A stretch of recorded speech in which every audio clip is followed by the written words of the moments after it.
ഒരു മനുഷ്യൻ എവിടെ കിടന്നാ മരിക്കുന്നത്? ഒരു മനുഷ്യൻ എവിടെ കിടന്ന് എപ്പോഴും മരിക്കുമെന്ന് പറയാ, എവിടെ കബറടക്കുമെന്ന് പറയാ? അല്ലാഹുവിനല്ലാതെ ഈ പ്രപഞ്ചത്തിൽ ഒരാളെ കൊണ്ട് നമുക്ക് കഴിയില്ലെന്ന് ഖുർആൻ പറയുമ്പോൾ പാതിരാത്രി കടന്നു വന്ന എന്റെ പ്രിയമുള്ളവര്, ദുഃഖങ്ങളും ദുരിതങ്ങളും കടങ്ങളും പ്രശ്നങ്ങളും എല്ലാം അല്ലാഹുവിന്റെ ഭാഗത്ത് നിന്നുണ്ടാകുന്നതാണ്. അല്ലാഹു തന്നെയല്ലേ പറഞ്ഞത്? പരിശുദ്ധമായ ഖുർആൻ തന്നെ പറയുകയാണ്, അല്ലാഹു തന്നെ പറയുകയാണ്, ഇന്നാ ഖലഖനൽ ഇൻസാന മിൻ നുത്ഫത്തിൻ അംശാജിൻ നബ്തലി. അല്ലാഹു തന്നെ പറയുകയാ, പരിശുദ്ധമായ ഖുർആൻ പറയുകയാണ്, ഇന്നാ ഖലഖനൽ ഇൻസാന മിൻ നുത്ഫത്തിൻ അംശാജിൻ നബ്തലി. എടാ മനുഷ്യാ, നിന്നെ ഞാൻ സൃഷ്ടിച്ചിരിക്കുന്നത് എന്തിനാണെന്ന് നിനക്കറിയുവോ? ഒരു തുള്ളി ബീജത്തിൽ നിന്ന് നിന്നെ ഞാൻ സൃഷ്ടിച്ചിരിക്കുന്നത് നിന്നെ പരീക്ഷിക്കാനാണോ? നിന്നെ ദുനിയാവിലേക്ക് വിട്ടിരിക്കുന്നത് വെറുതെയല്ല, നിന്നെ പരീക്ഷിക്കുന്നതിന് വേണ്ടിയാണ് ഞാൻ നിന്നെ സൃഷ്ടിച്ചിരിക്കുന്നത്. അല്ലാഹുവിന്റെ ഖുർആൻ ചോദിക്കുകയാണ്, അഫഹസിബതും അന്നമാ ഖലഖനാകും അബസാ വഇന്നകും ഇലൈനാ ലാ തുർജഊൻ. നിന്നെ ഞാൻ സൃഷ്ടിച്ചിരിക്കുന്നത് വെറുതെയാണെന്ന് നിനക്ക് തോന്നുന്നുണ്ടോ? ഇല്ലടാ. അഫഹസിബതും അൻ തദ്ഖുലുൽ ജന്ന ഫലമ്മാ യഅതികും മസലുൽ ലദീന ഖലൗ മിൻ ഖബ്ലികും. അല്ലാഹുവിന്റെ ഖുർആൻ ചോദിക്കുകയാ, അഫഹസിബതും അൻ തദ്ഖുലുൽ ജന്ന, സ്വർഗ്ഗം നിനക്ക് വെറുതെ കിട്ടുമെന്ന് നീ കരുതുന്നോ ചെറുപ്പക്കാരാ? സ്വർഗ്ഗത്തിന് വെറുതെ അങ്ങ് പോകാമെന്ന് കരുതുന്നോ പൊന്നുമോള്? ഇല്ല പൊന്നുമോള്. അല്ലാഹുവിന്റെ ഖുർആൻ പറയുകയാണ്, അഫഹസിബതും അൻ തദ്ഖുലുൽ ജന്ന വലമ്മാ യഅതികും മസലുൽ ലദീന ഖലൗ മിൻ ഖബ്ലികും. നിന്റെ മുൻഗാമികൾ അനുഭവിച്ച ദുഃഖങ്ങളും ദുരിതങ്ങളും വേദനകളും പ്രശ്നങ്ങളും പ്രതിസന്ധികളും പ്രതിബന്ധങ്ങളും എല്ലാം അനുഭവിക്കാതെ നിനക്ക് സ്വർഗ്ഗത്തിൽ പോകാൻ കഴിയില്ല. എല്ലാം അനുഭവിക്കേണ്ടി വരും. നിന്റെ മുൻഗാമികൾ അനുഭവിച്ച ദുഃഖങ്ങൾ മുഴുവനും നിനക്ക് നേരിടേണ്ടി വരും. നിന്നെ ഞാൻ സൃഷ്ടിച്ചത് പരീക്ഷിക്കാൻ വേണ്ടിയാ. അല്ലാഹുവിന്റെ ഖുർആൻ തന്നെ പറയുന്നുണ്ട്, എങ്ങനെയാണ് എന്റെ അടിമയെ ഞാൻ പരീക്ഷിക്കുന്നതെന്നറിയുവോ? പാതിരാത്രി കടന്നു വന്നങ്ങള്, പാതിരാത്രി കടന്നു വന്നവര്, ദുഃഖങ്ങളും ദുരിതങ്ങളും ജീവിതത്തിൽ കടന്നു വരുമ്പോ നീ വിചാരിക്കുന്നു എന്നോട് റബ്ബിന് ദേഷ്യമുള്ളത് കൊണ്ടാ പടച്ചവൻ എനിക്കത് തന്നതെന്ന്.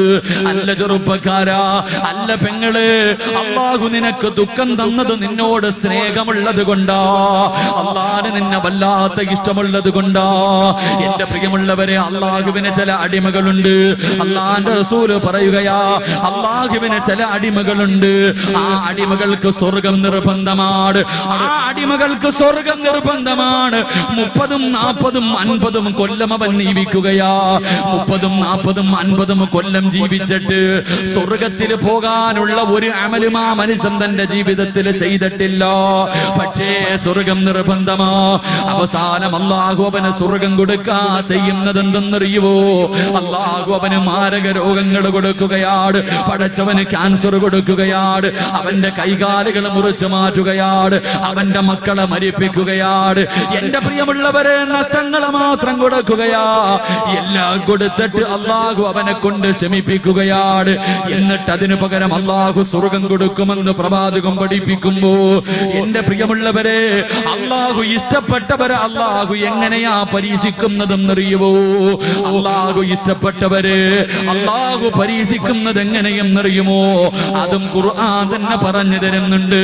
അതും അല്ലാഹു തന്നെ പറഞ്ഞു തരുന്നുണ്ട്. അല്ലാഹു ഇഷ്ടപ്പെട്ടവർക്ക് അല്ലാഹു കൊടുക്കുന്ന പരീക്ഷണം എന്തെന്നറിയുമോ? അല്ലാഹു ഇഷ്ടപ്പെട്ടവർക്ക് അല്ലാഹു കൊടുക്കുന്ന പരീക്ഷണം എന്തെന്നറിയുമോ? വലനബ്ലുവന്നകും ബിശൈഇൻ മിനൽ ഖൗഫി വൽ ജൂഇ വനക്സിൻ മിനൽ അംവാലി വൽ അൻഫുസി വസമറാ വബശിരി സാബിരീൻ. അല്ലാഹ് പറയുന്നത്, അല്ലാഹ് ഇഷ്ടപ്പെട്ടവർക്ക് അല്ലാഹു കൊടുക്കുന്ന പരീക്ഷണം എന്തെന്നറിയുമോ? പാതിരാത്രി ഒരുമിച്ച് കൂടിയവര് അല്ലാഹ് ഇഷ്ടപ്പെട്ടവർക്ക് അല്ലാഹു കൊടുക്കുന്ന പരീക്ഷണങ്ങൾ വലനബലുവന്നകും ബിശൈഇൻ മിനൽ ഖൗഫ്. അല്ലാഹു ഭയം കൊടുക്കുകയാ, അല്ലാഹു വിശപ്പ് കൊടുക്കുകയാ, അല്ലാഹു കഷ്ടപ്പെടുത്തുകയാ, അവന്റെ സമ്പത്തുകൾ നഷ്ടപ്പെടുത്തുകയാ, അവന്റെ കച്ചവടങ്ങൾ നഷ്ടപ്പെടുത്തുകയാ, അവന് മാരക രോഗങ്ങൾ കൊടുക്കുകയാണ്. സ്വന്തം മക്കളുടെ മയ്യത്ത് വാപ്പയെ കൊണ്ട് കുളിപ്പിക്കും, ആ വാപ്പയെ കൊണ്ട് തന്നെ പൊന്നുമക്കളുടെ മയ്യത്ത് കബറടപ്പിക്കും. എന്നിട്ട് അല്ലാഹു പരീക്ഷിക്കുമെന്ന് ഖുർആൻ പരിചയപ്പെടുത്തുമ്പോൾ എന്റെ പ്രിയമുള്ളവരെ, അല്ലാഹുവിന്റെ റസൂൽ പറയുകയാണ്, ഇന്ന അസദ്ദന്നാസി ബലാഗാ അൽ അംബിയാ. അല്ലാഹുവിന്റെ പ്രവാചകന് പറഞ്ഞു തരികയാ, ഈ പ്രപഞ്ചത്തിൽ അല്ലാഹു ഏറ്റവും കൂടുതൽ പരീക്ഷിച്ചത്, അല്ലാഹു ഈ പ്രപഞ്ചത്തിൽ ഏറ്റവും കൂടുതൽ പരീക്ഷിച്ചത് ആരെയെന്നറിയുവോ? അത് അല്ലാഹുവിന്റെ പ്രവാചകന്മാരെയായിരുന്നു. 1,24,000 പരം വരുന്ന പ്രവാചകന്മാരുണ്ടല്ലോ. അല്ലാഹു ഈ പ്രവാചകന്മാരെയാണ് ഏറ്റവും കൂടുതൽ വേദനിപ്പിച്ചത്. ഈ പ്രവാചകന്മാരിൽ ഏറ്റവും കൂടുതൽ കരഞ്ഞതാരെന്നറിയുവോ? അല്ലാഹു ഏറ്റവും കൂടുതൽ പരീക്ഷണം കൊടുത്തത് ആരെയെന്നറിയുവോ? ആദം നബി മുതൽ അഷ്റഫുൽ ഖൽഖായ തങ്ങൾ വരെയുള്ള ഈ പ്രവാചകന്മാരിൽ ഏറ്റവും കൂടുതൽ കണ്ണീര് കുടിച്ച പ്രവാചകൻ ഏതെന്നറിയുവോ? അത് മഹാനായ അഷ്റഫുൽ ഖൽഖ് നബി മുഹമ്മദ് മുസ്തഫ സല്ലല്ലാഹു അലൈഹി വസല്ലമ തങ്ങളായിരുന്നു. ഈ പ്രപഞ്ചം തന്നെ സൃഷ്ടിക്കാൻ കാരണക്കാരനായ അഷ്റഫുൽ ഖൽഖാണ് ജീവിതത്തിൽ ഏറ്റവും കൂടുതൽ ദുഃഖിച്ചത്, ഏറ്റവും കൂടുതൽ കരഞ്ഞത്, ഏറ്റവും കൂടുതൽ പട്ടിണി കിടന്നത്. എന്റെ പ്രിയമുള്ളവരെ, പാതിരാത്രി ഒരുമിച്ച് കൂടിയവരോട് അല്ലാഹുവിന് നിന്നോട് വെറുപ്പുള്ളത് കൊണ്ടല്ല, അല്ലാഹുവിന് നിന്നോട് വെറുപ്പുള്ളത് കൊണ്ടല്ല, അല്ലാഹു നിനക്ക് ദുഃഖം തരുന്നത്, രോഗം തരുന്നത്, കടം തരുന്നത്, കച്ചവടം നഷ്ടത്തിലാക്കുന്നത്, നിനക്ക് പ്രയാസങ്ങൾ തരുന്നത് അല്ലാഹുവിന് നിന്നെ വല്ലാത്ത ഇഷ്ടമുള്ളത് കൊണ്ടാ. എന്റെ പ്രിയമുള്ളവരെ, റസൂലുള്ളാഹിയാണ് ലോകത്തിലെ ഏറ്റവും കൂടുതൽ വേദനിച്ചത്. എന്തുകൊണ്ടെന്നറിയുമോ? റസൂലുള്ളാഹിനെ ഇഷ്ടമില്ലാത്തത് കൊണ്ടല്ല. എന്റെ പ്രിയമുള്ളവരെ, പരിശുദ്ധമായ ഖുർആൻ എടുത്ത് നോക്ക്, 114 സൂറത്തുകളൊന്ന് കണ്ണോടിച്ച് നോക്ക്. എല്ലാ പ്രവാചകന്മാരുടെയും പേര് ഖുർആനിൽ പറഞ്ഞിട്ടുണ്ട്. ആദം നബിയുടെ പേര് പറഞ്ഞിട്ടുണ്ട്, ഇബ്രാഹിം നബിയുടെ പേര് പറഞ്ഞിട്ടുണ്ട്, നൂഹ് നബിയുടെ പേര് പറഞ്ഞിട്ടുണ്ട്, യഹ്യാ നബിയുടെ പേര് പറഞ്ഞിട്ടുണ്ട്, യാക്കൂബ് നബിയുടെ പേര് പറഞ്ഞിട്ടുണ്ട്, സുലൈമാൻ നബിയുടെ പേര് പറഞ്ഞിട്ടുണ്ട്, ഈസാ നബിയുടെ പേര് പറഞ്ഞിട്ടുണ്ട്. അല്ലാഹുവിന്റെ ഖുർആൻ എടുത്തു നോക്ക്. ഈ പറഞ്ഞ പ്രവാചകന്മാരുടെ പേര് പറയുന്ന ആയത്തൊന്ന് ഓതി നോക്കണം. എന്റെ പ്രിയമുള്ളവരെ, എല്ലാ ആയത്തിലും അല്ലാഹു പേരാണ് വിളിച്ചത്. യാ ആദം എന്നാണ് വിളിച്ചത്, നൂഹേ എന്നാണ് വിളിച്ചത്, ഇബ്രാഹിം എന്നാണ് വിളിച്ചത്, യാ യഹ്യാ ഖുദിൽ കിതാബ്, യഹ്യാ നബിയുടെ പേരാണ് വിളിച്ചത്. പക്ഷേ അഷ്റഫുൽ ഖൽഖായ തങ്ങളുണ്ടല്ലോ, അല്ലാഹുവിന്റെ പ്രവാചകന്റെ പേര് യാ മുഹമ്മദ് എന്ന് ഖുർആനിൽ ഒരു സ്ഥലത്ത് പോലും അല്ലാഹു വിളിച്ചിട്ടില്ല. കാരണം അത്രയ്ക്ക് ഇഷ്ടമായിരുന്നു പടച്ചവര്. അല്ലാഹുവിന്റെ റസൂലിനെ വല്ലാത്ത ഇഷ്ടമായിരുന്നു. നബിയെ, റസൂലേ, മുസമ്മിലേ, മുദ്ദസിറേ. എന്റെ പ്രിയമുള്ളവരെ, അല്ലാഹുവിന്റെ റസൂലിനെ വിളിച്ചത് അങ്ങനെയാണ്, മുഹമ്മദുർ റസൂലുള്ളാഹ്, മുഹമ്മദുർ റസൂലുള്ളാഹ്. എല്ലാ സ്ഥലത്തും അല്ലാഹു നബിയെ, റസൂലേ, റസൂലേ എന്നാ വിളിച്ചത്. കാരണം അല്ലാഹുവിന്റെ നബിയെ വല്ലാത്ത ഇഷ്ടമായിരുന്നു. ആ നബിയാണ് ലോകത്തിൽ ഏറ്റവും കൂടുതൽ കണ്ണീര് കുടിച്ചതെന്ന് എന്റെ പ്രിയമുള്ളവരെ ചരിത്രം പറഞ്ഞു തരുമ്പോൾ അല്ലാഹുവിന്റെ റസൂലിന് അല്ലാഹു കൊടുത്ത ഒന്നാമത്തെ പരീക്ഷ ഏതെന്നറിയുമോ? വലനബലുവന്നകും ബിശൈഇൻ മിനൽ ഖൗഫ്. അല്ലാഹു ഇഷ്ടപ്പെട്ടവർക്ക് കൊടുക്കുന്ന ഒന്നാമത്തെ പരീക്ഷണം ഭയമാണ്. എന്റെ പ്രിയമുള്ളവരെ, ഭയപ്പെടുത്തുകയാ. എന്റെ റസൂലുള്ളാഹിയുണ്ടല്ലോ, അല്ലാഹുവിന്റെ പ്രവാചകനല്ലേ ലോകത്ത് ഏറ്റവും കൂടുതൽ പേടിച്ചിരുന്നത്. അല്ലാഹുവിന്റെ റസൂലിന്റെ ചരിത്രം എടുത്തു നോക്ക്. 13 വർഷത്തില് 13 വർഷം 23 വർഷക്കാലം അല്ലാഹുവിന്റെ റസൂല് മുസ്ലിമായതിനു ശേഷം, നുബുവത്ത് കിട്ടിയതിനു ശേഷം 23 വർഷക്കാലം അല്ലാഹുവിന്റെ റസൂല് ജീവിച്ചല്ലോ. പക്ഷേ ആ 23 വർഷത്തിൽ 13 വർഷക്കാലം ഒരു ദിവസം പോലും അല്ലാഹുവിന്റെ റസൂൽ സമാധാനമായി ഉറങ്ങിയിട്ടില്ല. പേടിച്ചാ കഴിഞ്ഞത്. മക്കക്കാരെ വല്ലാത്ത പേടിയായിരുന്നു, ശത്രുക്കളെ വല്ലാത്ത പേടിയായിരുന്നു. കാരണം എന്റെ പ്രിയമുള്ളവര്, മുസ്ലിമായതിന്റെ പേരിൽ അത്രയ്ക്കും ഉപദ്രവങ്ങളും പീഡനങ്ങളുമായിരുന്നല്ലോ.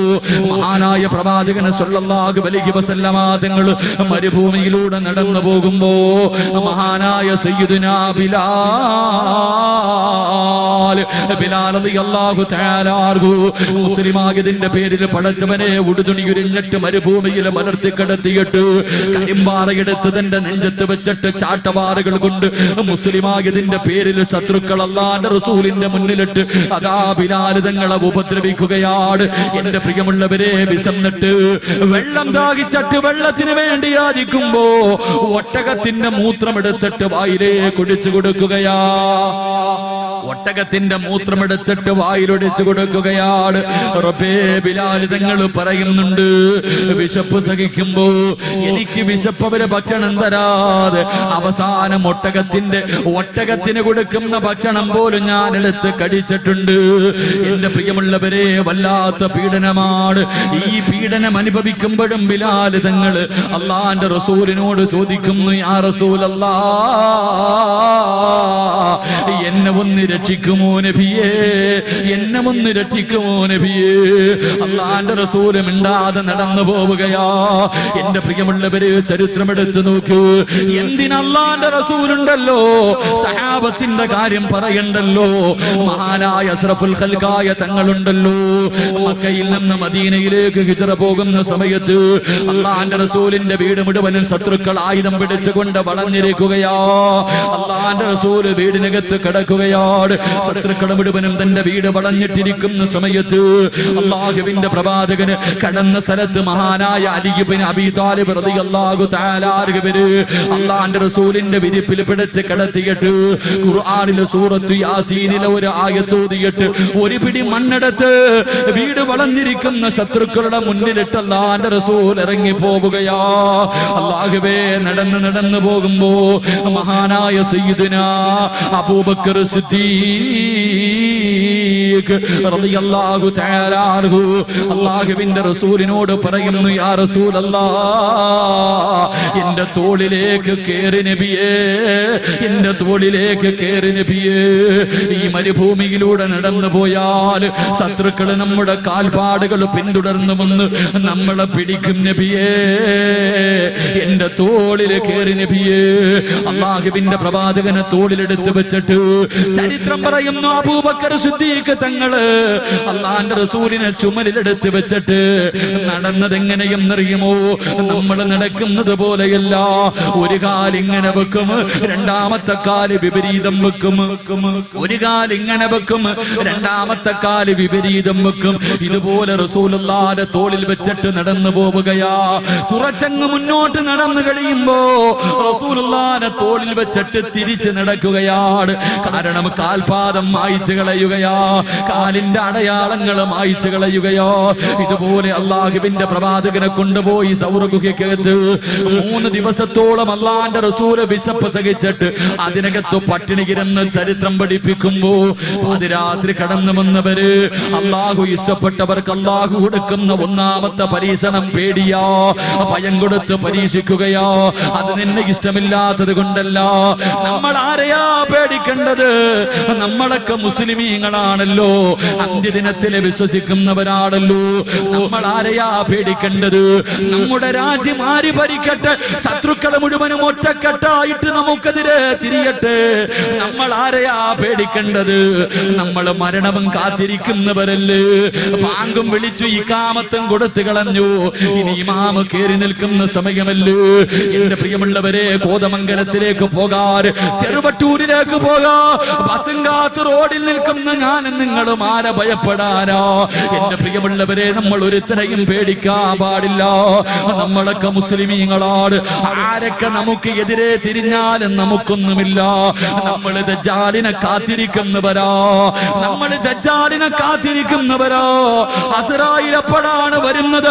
ആ വരുന്ന സമയത്ത് നടുറോഡിൽ കിടന്ന് വെട്ടുകൊണ്ട് ചത്തുപോയാൽ എന്റെ പ്രിയമുള്ളവരെ, ശരീരം മുഴുവനും വെട്ടി നുറുക്കിയിട്ട് റോഡിൽ കിടന്ന് മരിച്ചാൽ ആ മരിക്കുന്ന സമയത്തിൽ ലാ ഇലാഹ ഇല്ലല്ലാഹ് എന്ന് പറഞ്ഞുകൊണ്ട് മരിക്കാൻ കാത്തിരിക്കുന്ന മുസ്ലിമീങ്ങളല്ലേ നമ്മൾ? ആരെയാ ഭയപ്പെടുന്നത്? എന്റെ പ്രിയമുള്ളവര്, ഒരു യഥാർത്ഥ വിശ്വാസിയുടെ കാലിന്റെ അടിയിൽ 5 നേരം നിസ്കരിച്ച് പടച്ചവനെ പേടിച്ച് ജീവിക്കുന്ന ഈ ചെറുവട്ടൂരിലെ ഒരു പാവപ്പെട്ടവന്റെ കാലിന്റെ അടിയിൽ ഒരു പിടി മണ്ണിന് ആറ്റം ബോംബിനെക്കാല് പവറുള്ളതാക്കാൻ കഴിവുള്ള റബ്ബല്ലേ നമ്മുടെ കൂടെ. നമ്മൾ ആരെയാ ഭയപ്പെടുന്നത്? അതുകൊണ്ട് എന്റെ പ്രിയമുള്ളവരോട് ഓർമ്മപ്പെടുത്തുകയാ, അല്ലാഹു ഇഷ്ടപ്പെട്ടവർക്ക് അല്ലാഹു കൊടുക്കുന്ന ഒന്നാമത്തെ പരീക്ഷണം പേടിയാണ്. അല്ലാഹു പേടി കൊടുത്ത് പരീക്ഷിക്കും. എന്റെ പ്രിയമുള്ളവരെ, തകരണ്ട, നമ്മൾ ഒരിക്കലും പതറണ്ട. അല്ലാഹുവിന്റെ റസൂലാണ് ജീവിതത്തിൽ ഏറ്റവും കൂടുതൽ പേടിച്ച് ജീവിച്ചത്. ഖുർആൻ രണ്ടാമതായി പറയുന്നു, അല്ലാഹു ഇഷ്ടപ്പെട്ടവർക്ക് പടച്ചവൻ കൊടുക്കുന്ന രണ്ടാമത്തെ പരീക്ഷണം ഏതെന്നറിയുവോ? വൽജൂ, വിശപ്പ് കൊടുത്ത് പരീക്ഷിക്കുകയാ. വിശപ്പ് കൊടുത്ത് പരീക്ഷിക്കുകയാ. എന്റെ പ്രിയമുള്ളവരെ, ലോകത്ത് ഏറ്റവും കൂടുതൽ പട്ടിണി കിടന്നതാരാ? അല്ലാഹുവേ, ഈ പ്രപഞ്ചത്തിൽ ഏറ്റവും കൂടുതൽ പട്ടിണി കിടന്നതാരെന്നറിയുവോ? അത് മഹാനായ അഷ്റഫുൽ ഖൽഖ് നബി മുഹമ്മദ് മുസ്തഫ സല്ലല്ലാഹു അലൈഹി വസല്ലമ തങ്ങളായിരുന്നല്ലോ. അല്ലാഹുവേ, ശൈബ് അബീ താലിബ്, അല്ലാഹുവിന്റെ റസൂലും തന്റെ കുടുംബക്കാർ, തന്റെ സ്വഹാബത്തും അല്ലാഹുവേ 2 മലഞ്ചരിവിനിടയിൽ കിടന്നത് 1 കൊല്ലമല്ല, 2 കൊല്ലമല്ല, 3 വർഷമാണ്. 3 വർഷക്കാലമല്ലേ പട്ടിണി കിടന്നത്. വിശപ്പ് സഹിക്കാൻ കഴിയാതെ പച്ചിലർ പറിച്ചു തിന്നുകയാണ്. വൃക്ഷത്തിന്റെ ഇലകൾ പറിച്ച് തിന്നിട്ട് ആട് കാസിക്കുന്നത് പോലെ കാസിക്കുകയാ. എന്റെ പ്രിയമുള്ളവര്, നമ്മുടെ വീട്ടിൽ വളർത്തുന്ന ആടുണ്ടല്ലോ, ആ ആട് കാസിക്കുന്നത് പോലെ റസൂലുള്ളാഹിയും തന്റെ സ്വഹാബത്തും ഇല പറിച്ച് തിന്നിട്ട്, വിശപ്പ് സഹിക്കാൻ കഴിയാതെ ഇല പറിച്ച് തിന്നിട്ട് അല്ലാഹുവിന്റെ റസൂലും സഹാബത്തും ആട് കാസിക്കുന്നത് പോലെ കാസിക്കുകയാ. സഹാബത്ത് പറയുന്നുണ്ട്, വിശപ്പ് സഹിക്കാൻ കഴിയാതെ റബ്ബേ, ഇലയുടെ മുകളിലൂടെ നടന്നു പോകുന്ന പുഴുക്കളെ പോലും ഞങ്ങൾ കണ്ണടച്ചിട്ട് പിടിച്ച് തിന്നിട്ടുണ്ട്. എന്റെ പ്രിയമുള്ളവരെ, വല്ലാത്ത പട്ടിണിയായിരുന്നല്ലോ. മഹാനായ റസൂലുള്ളാഹി തങ്ങളുണ്ടല്ലോ, തന്റെ അനുജനന്മാര് മുഴുവനും വയറ്റത്ത് 1 കല്ല് വെച്ച് കെട്ടിയിട്ട് നടക്കുമ്പോ റസൂലുള്ളാഹി 2 കല്ലല്ലേ കെട്ടിവെച്ചിട്ട് നടന്നത്. ഇതൊക്കെ വളർന്നു വരുന്ന യുവതലമുറയോട് പറഞ്ഞു കൊടുത്താ നമ്മുടെ മക്കള് ചോദിക്കും, ഉസ്താദേ, വിശപ്പ് മാറാൻ കല്ല് കെട്ടിയാ മതിയോ? വയറ്റത്ത് കല്ല് കെട്ടിയിട്ട് നടന്നാ വിശപ്പ് മാറുവോ? നമ്മുടെ മക്കൾ ഇങ്ങനെ ചോദിക്കുന്നവരാ. ഇതൊക്കെ വിശ്വസിക്കാൻ മടിയാ. എന്റെ പ്രിയമുള്ള പെങ്ങളെ, ഒരു ദിവസം അല്ലാഹുവിന്റെ റസൂല് വിശന്ന് വലഞ്ഞുകൊണ്ട് വീട്ടിലേക്ക് കയറി വരികയാണ്. ആയിഷ ബീവിയുടെ വീട്ടിലേക്ക് കടന്നു വന്നിട്ട് അല്ലാഹുവിന്റെ റസൂല് ചോദിക്കുന്നു, ആയിഷ, വിശക്കുന്നു ആയിഷ, വിശക്കുന്നു ആയിഷ, എനിക്ക് വല്ലതുമൊന്ന് തിന്നാൻ തരുമോ ആയിഷ? വിശക്കുന്ന വയറോടെ വീട്ടിൽ കയറി വന്ന ഭർത്താവ് ഭക്ഷണം ചോദിക്കുമ്പോ ആയിഷ ബീവി റളിയല്ലാഹു തആല നിന്ന് കരയുകയാണ്. അല്ലാഹുവിന്റെ റസൂലിന് കൊടുക്കാൻ പച്ചവെള്ളം പോലും വീടിനകത്തില്ല. അല്ലാഹുവിന്റെ റസൂലിന് കൊടുക്കാൻ പച്ചവെള്ളം പോലും വീടിനകത്തില്ല. ആയിഷ ബീവി റളിയല്ലാഹു തആല കരയുമ്പോ അല്ലാഹുവിന്റെ റസൂല് കരയുന്ന ഭാര്യയെ കെട്ടിപ്പിടിച്ചിട്ട് അവിടുന്ന് പറയുന്നു, ആയിഷ കരയല്ലേ ആയിഷ, കരയല്ലേ ആയിഷ, ഭക്ഷണമില്ലെങ്കിൽ കുഴപ്പമില്ല ആയിഷ, ഇന്ന് ഞാൻ സുന്നത്ത് നോമ്പ് പിടിച്ചുകൊള്ളാം ആയിഷ. എന്റെ പ്രിയമുള്ളവരെ, റസൂലുള്ളാഹിന്റെ ജീവിത ചരിത്രം എടുത്ത് വായിച്ചു നോക്ക്. വഫാത്താകുന്നതിന്റെ തലേ ദിവസമുണ്ടല്ലോ, റസൂലുള്ളാഹി തങ്ങൾ വഫാത്താകുന്നതിന്റെ, എന്റെ പ്രിയമുള്ളവരെ, റബീഉൽ അവ്വൽ 11-ാം തീയതി ഉണ്ടല്ലോ, അല്ലാഹുവിന്റെ റസൂലിന്റെ വീടിനകത്ത് വിളക്ക് കത്തിക്കുന്നില്ല. വൈകുന്നേര സമയമായി വിളക്ക് കത്തിക്കുന്നില്ല. അല്ലാഹുവിന്റെ റസൂല് രോഗം പിടിച്ച് കിടക്കുകയാണ്. അല്ലാഹുവിന്റെ റസൂല് രോഗം പിടിച്ച് കിടക്കുകയാണ്. അല്ലാഹുവിന്റെ റസൂല് ചോദിക്കുന്നു, ആയിഷ, എന്തേ ആയിഷ വിളക്ക് കത്തിക്കാത്തത്? എന്തേ ആയിഷ വിളക്ക് കത്തിക്കാത്തത്? അല്ലാഹുവിന്റെ റസൂല് ചോദിക്കുമ്പോ ആയിഷ ബീവി മിണ്ടാതെ മാറി നിൽക്കുകയാ. കാരണം വിളക്കിൽ ഒഴിക്കാനുള്ള എണ്ണ വീടിനകത്തില്ല. അല്ലാഹുവിന്റെ റസൂലിന്റെ വീടിന്റെ അവസ്ഥ എന്തെന്നറിയുവോ? എന്റെ പ്രിയമുള്ളവരെ, വഫാത്താകുന്നതിന്റെ തലേ ദിവസം, എന്റെ മുസ്ലിമല്ല, അല്ലാഹുവേ പടച്ചവരെ, അധികാരം കയ്യിൽ കിട്ടിയിരുന്ന സമയമാണല്ലോ. അല്ലാഹുവിന്റെ റസൂലിന്റെ വീടിനകത്ത് വിളക്കി ഒഴിക്കാനുള്ള എണ്ണയില്ല. എണ്ണയില്ലെന്ന് പ്രവാചകനോട് പറഞ്ഞ അല്ലാഹുവിന്റെ റസൂലിന്റെ മനസ്സ് വേദനിക്കുമെന്ന് കരുതിയിട്ട് ആയിഷ ബീബി മിണ്ടാതെ മാറി നിൽക്കുകയാ. അല്ലാഹുവിന്റെ റസൂല് കുറെ കഴിഞ്ഞിട്ട് പിന്നെയും ചോദിക്കുന്നു, ആയിഷ, എന്തേ ആയിഷ വിളക്ക് കത്തിക്കാത്തത്? കരഞ്ഞുകൊണ്ട് പറയുന്നു, നബിയേ, യാ റസൂലല്ലാഹ്, വിളക്കിൽ ഒഴിക്കാനുള്ള എണ്ണയില്ല നബിയേ,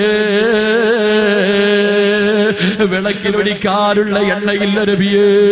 അല്ലാഹുവിന്റെ റസൂല് പറയുന്നു, അൽഹംദുലില്ലാഹ്, അൽഹംദുലില്ലാഹ്. എന്റെ പ്രിയമുള്ളവരെ, പഠിക്ക്. നമ്മുടെ മക്കൾക്ക് ഒരു നേരമെങ്കിലും പട്ടിണി ഇരിക്കാൻ അറിയുമോ? നമ്മുടെ മക്കൾക്ക് ഒരു നേരമെങ്കിലും കൃത്യമായി ഭക്ഷണം കഴിക്കുന്ന സമയത്ത് മക്കള് ചോദിച്ചിട്ട് ഭക്ഷണം കൊടുത്തില്ലെങ്കിൽ നമ്മുടെ മക്കൾ എന്തെല്ലാം പറയും? വാശി പിടിക്കുമല്ലോ, ചൂടാകുമല്ലോ. എങ്കിൽ അല്ലാഹുവിന്റെ റസൂലിന്റെ വീട് എങ്ങനെയായിരുന്നെന്നറിയുമോ?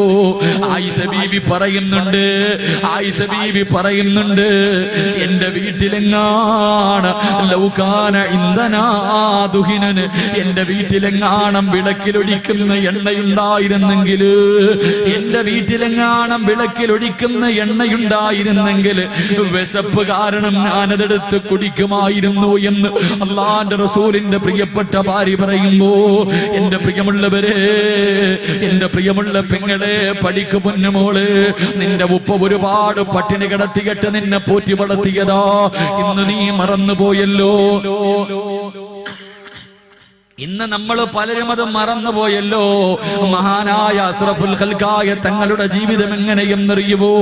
ഒരു ദിവസം അല്ലാഹുവിന്റെ റസൂല് വീട്ടിലേക്ക് കടന്നു വരികയാ. അല്ലാഹുവിന്റെ റസൂല് വീട്ടിലേക്ക് കടന്നു വരുമ്പോ ഫാത്തിമ ബീവി റളിയല്ലാഹു തആല അൻഹയുടെ വീടിനകത്ത് വല്ലാത്ത കരച്ചിലാണ്. തന്റെ പൊന്നുമോളുടെ വീടിനകത്ത് കടന്ന് രണ്ട് മക്കളും കരയുകയാണ്. അല്ലാഹുവിന്റെ റസൂല് വീടിനകത്ത് കടന്നു ചെല്ലുമ്പോ ഹസൻ ഹുസൈൻ റളിയല്ലാഹു തആല അൻഹുമാ രണ്ട് കുഞ്ഞുങ്ങൾ കിടന്ന് കരയുകയാണ്. അല്ലാഹുവിന്റെ റസൂല് പറയുന്നു, മോളെ ഫാത്തിമ, മക്കൾക്ക് പാല് കൊടുക്കു ഫാത്തിമ, മക്കൾക്ക് പാല് കൊടുക്കു ഫാത്തിമ. അല്ലാഹുവിന്റെ റസൂല് പറഞ്ഞിട്ട് സഹാബത്തിന്റെ മുന്നിലേക്ക് കടക്കുകയാണ്. പിന്നെയും വീടിനകത്ത് കരച്ചലാണ്. അപ്പോഴും വിളിച്ചു പറഞ്ഞു, ഫാത്തിമ, മക്കൾക്ക് പാല് കൊടുക്കുമോള്. രണ്ടാമതും വിളിച്ചു പറഞ്ഞു, മൂന്നാമതും വിളിച്ചു പറഞ്ഞു. 3 പ്രാവശ്യം പറഞ്ഞിട്ടും മക്കള് കിടന്ന് കരയുകയാണ്. അല്ലാഹുവിന്റെ റസൂലിന് ദേഷ്യം വന്നു. അല്ലാഹുവിന്റെ റസൂല് വീടിനകത്തേക്ക് കടന്നു വന്നിട്ട് അവിടെന്ന് ചോദിക്കുന്നു, മോളെ ഫാത്തിമ, ഈ മക്കള് വിശന്ന് കരഞ്ഞിട്ട് നീ എന്തേ പാല് കൊടുക്കാത്തത്? നിനക്ക് കരുണയില്ലേ ഫാത്തിമ? നിനക്ക് ദയയില്ലേ ഫാത്തിമ? നിന്റെ മക്കള് കിടന്ന് കരഞ്ഞിട്ട് പാല് കൊടുക്കാത്തത് എന്ത് എന്ന് അല്ലാഹുവിന്റെ പ്രവാചകൻ തന്റെ പ്രിയപ്പെട്ട പൊന്നുമോളോട് ചോദിക്കുമ്പോ, അല്ലാഹുവേ, ഫാത്തിമ ബീബിക്ക് സഹിക്കാൻ കഴിഞ്ഞില്ല. തേങ്ങി തേങ്ങി കരയുകയാണ്. എന്റെ പ്രിയമുള്ളവരെ, ഫാത്തിമ ബീബി ഇരുന്ന് പൊട്ടിക്കരയുകയാണ്. തന്റെ പൊന്നുമോട് കരയുന്നത് കണ്ടപ്പോ കാരുണ്യത്തിന്റെ പ്രവാചകനുണ്ടല്ലോ, സഹിക്കാൻ കഴിഞ്ഞില്ല. കരളിന്റെ കഷ്ടമല്ലേ പൊന്നുമോള് കരയുന്നത് കണ്ടപ്പോൾ അടുത്ത് ചെന്നിട്ട് റസൂലുള്ള ചോദിക്കുന്നു, മാ തബ്കീകി യാ ഫാത്തിമ, എന്തേ പൊന്നുമോളെ കരയുന്നത്, എന്തേ പൊന്നുമോളെ കരയുന്നത്? അല്ലാഹുവിന്റെ റസൂലിനോട് ഫാത്തിമ ബീബി പറയുന്നു, വാപ്പാ ഭക്ഷണം കഴിച്ചിട്ട് 3 ദിവസമായുപ്പാ, ഭക്ഷണം കഴിച്ചിട്ട് 3 ദിവസമായി. എന്റെ മക്കള് പാലിന് വേണ്ടി കിടന്ന് കരഞ്ഞപ്പോൾ, എന്റെ മക്കള് പാലിന് വേണ്ടി കിടന്ന് കരഞ്ഞപ്പോ എന്റെ മാറിടമെടുത്തവരുടെ വായിൽ വെച്ച് കൊടുത്തു. എന്റെ മക്കള് പാല് ചുരത്തിയിട്ട് പാല് കിട്ടാതെ വന്നപ്പോ എന്റെ മാറിടത്തിൽ കടിച്ചിട്ട് എന്റെ മാറിടത്തിലൂടെ രക്തം വരുന്നു. ചിന്തിക്കു കുഞ്ഞുമോളെ, പാല് കൊടുക്കുന്ന മാറിടത്തിലൂടെ പാലിന് പകരം രക്തം വരികയാ, പട്ടിണി കിടന്നിട്ട് രക്തം വരികയാ. ഫാത്തിമ ബീബി തളർന്നിരുന്നു കൊണ്ട് റസൂലുള്ളയോട് കരഞ്ഞുകൊണ്ട് പരാതി പറയുമ്പോ, തന്റെ പൊന്നുമോളാണല്ലോ, തന്റെ പൊന്നുമോളാണല്ലോ. അല്ലാഹുവിന്റെ റസൂലിന്റെ കണ്ണ് നിറയുകയാ. തല പോലും ഉയർത്തുന്നില്ല, തല പോലും ഉയർത്തുന്നില്ല. താടിരോമത്തിലൂടെ കണ്ണുനീരിങ്ങനെ ഒലിക്കുകയാണ്. അല്ലാഹുവിന്റെ റസൂൽ ഇറങ്ങി നടക്കുകയാ, അല്ലാഹുവിന്റെ റസൂൽ ഇറങ്ങി നടക്കുകയാ. ഒരുപാട് കിലോമീറ്ററുകളോളം നടക്കുകയാണ്. റസൂലുള്ള മരുഭൂമിയിലൂടെ കരഞ്ഞുകൊണ്ട് നടക്കുകയാ.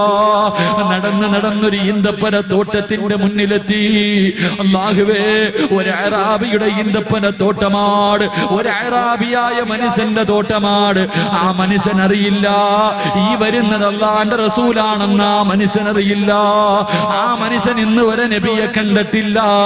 അല്ലാഹുവിന്റെ റസൂൽ ഈന്തപ്പന തോട്ടത്തിലേക്ക് കടന്നു ചെന്നിട്ട് ആ അറാബിയോട് ചോദിക്കുന്നു, മനുഷ്യ, എനിക്ക് എന്തെങ്കിലും ഒരു ജോലി തരുവോ? ആരാ ചോദിക്കുന്നത്? ഈ പ്രപഞ്ചം തന്നെ സൃഷ്ടിക്കാൻ കാരണക്കാരനായ മദീനയുടെ രാജകുമാരനുണ്ടല്ലോ, നമ്മുടെ പ്രവാചകൻ ചെന്നിട്ട് ചോദിക്കുന്നു, എനിക്ക് എന്തെങ്കിലും ഒരു ജോലി തരുവോ?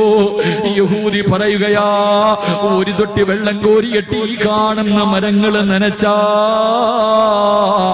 ഒരു തൊട്ടി വെള്ളത്തിന് പകരം 3 കാരക്ക ഞാൻ കൂലി തരാ.